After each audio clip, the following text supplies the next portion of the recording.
to the Horror Hour. We all go a little mad sometimes. Get you. You are going to die for me. Here's Johnny. It's all for you.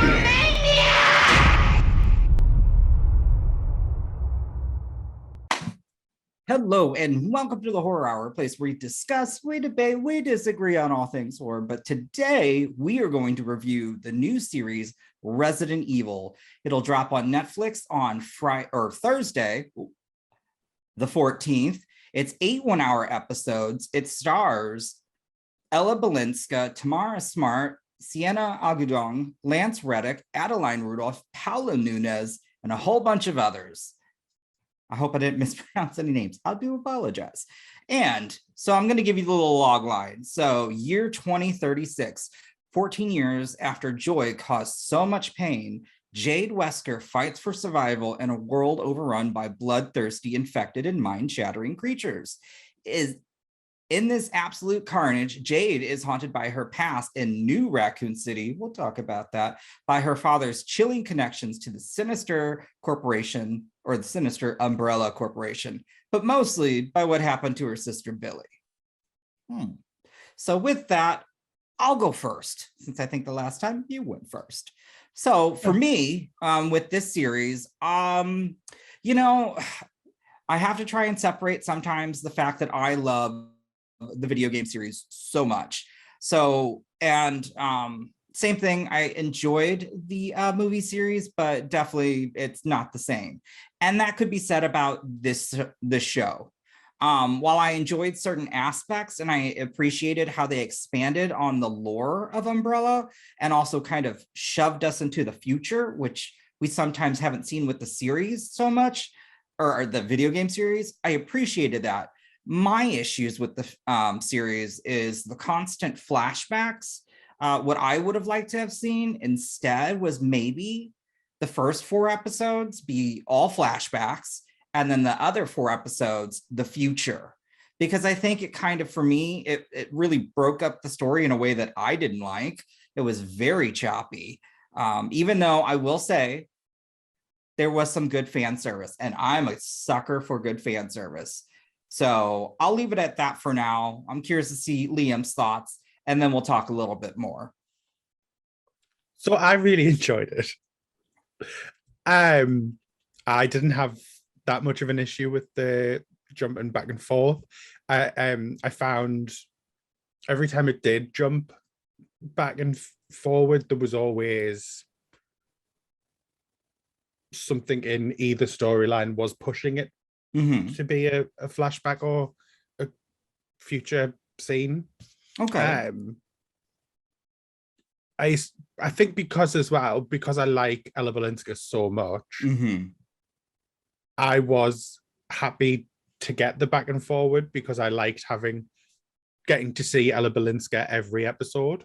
Same as I also really enjoyed Paola Nuñez. I also liked her performance. So I was enjoying jumping between them two situations. Okay. I also really liked Siena Agudong.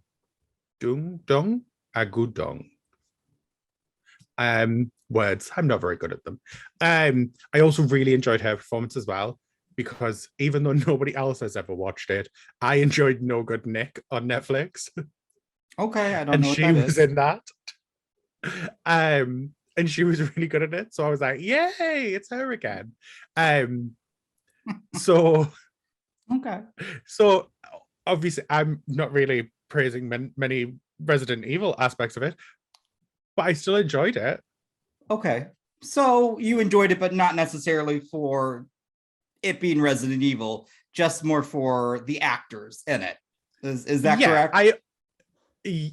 Yeah. Because I kind of seen it as like it's Resident Evil, but it's not giving you the games, it's giving you an expanded world. It's not giving. No. So I will say I did actually enjoy the character, like who they had, the actors portraying the characters, because one thing, I again huge fan of the Resident Evil mythos, so I loved seeing Wesker come back. Wesker is one of my favorite villains in the entire series.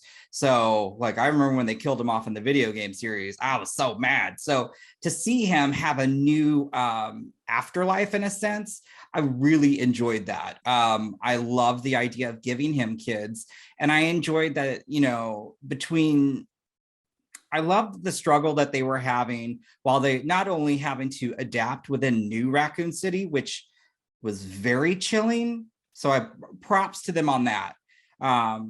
Everything white, pristine, very Stepford Wives-ish, you know? Yeah. I also really, I will say, yes, Paola Nuñez, okay.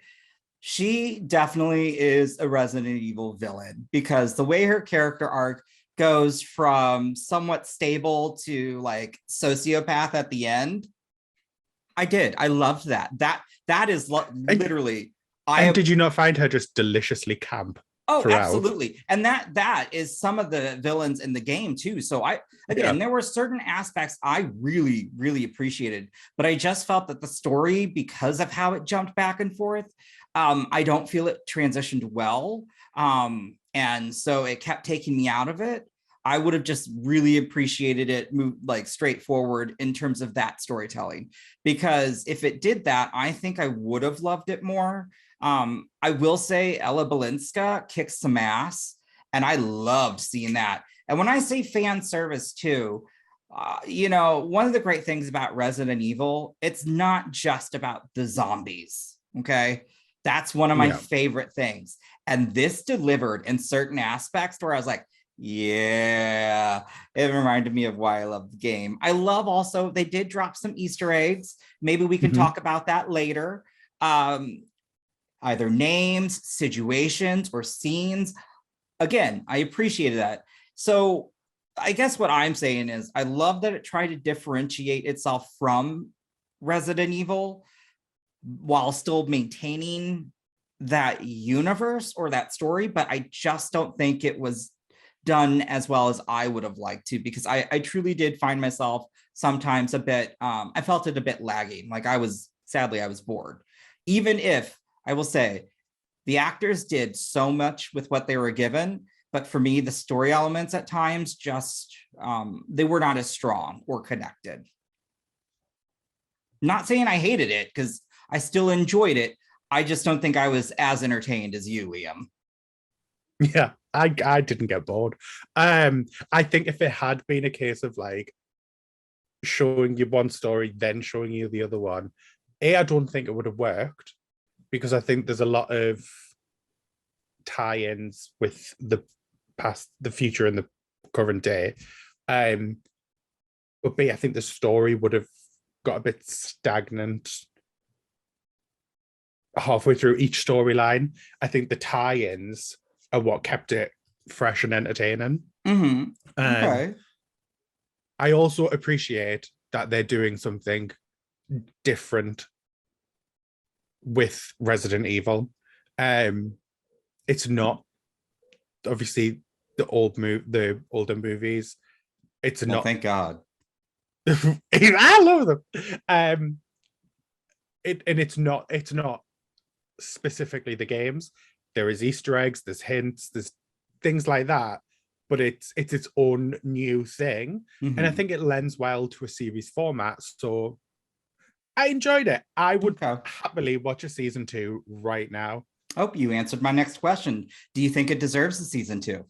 I do. Okay. I think if you look at it from the perspective of it is something new that could transition into becoming what the fans originally wanted. I said, it's not, all we've got to remember is it's not the 2020 or like 2021 movie. It's not that. Okay, but that sometimes gave fan service too. This one gives better fan service, and I think this one has better production value than that for sure. Like Netflix definitely tossed some money at it. Again, I really appreciated the actors. I love the set pieces. I think the monsters were great, but some of the zombies, not like it's. I hate to say, but Walking Dead, when it comes to zombies, like the look of zombies on that show is, this one was a little not the best. However, again, I got to take all that out and just say, for me, story-wise, it wasn't there. I still enjoyed it, just not the same entertainment. And for that, I'd still recommend it. I just don't know if I want a season 2, because if we were to get a season 2, I don't know if I definitely don't know if I'd want those flashbacks as much. I truly, or a better structure. That's just me. And if they're gonna start dropping more Easter eggs, because that got towards the end, they were really trying to do that. I'd like to see them deliver then in season 2. Not that they didn't, but I want to see more. And I want to see a little bit more over the top villains, more. Because in the Resident Evil mythos, you get a ton. So I'm not saying they need to pull from that per se, but give me something like that, because that was one of my favorite things about the series playing the games, is some of these villains were just so batshit insane.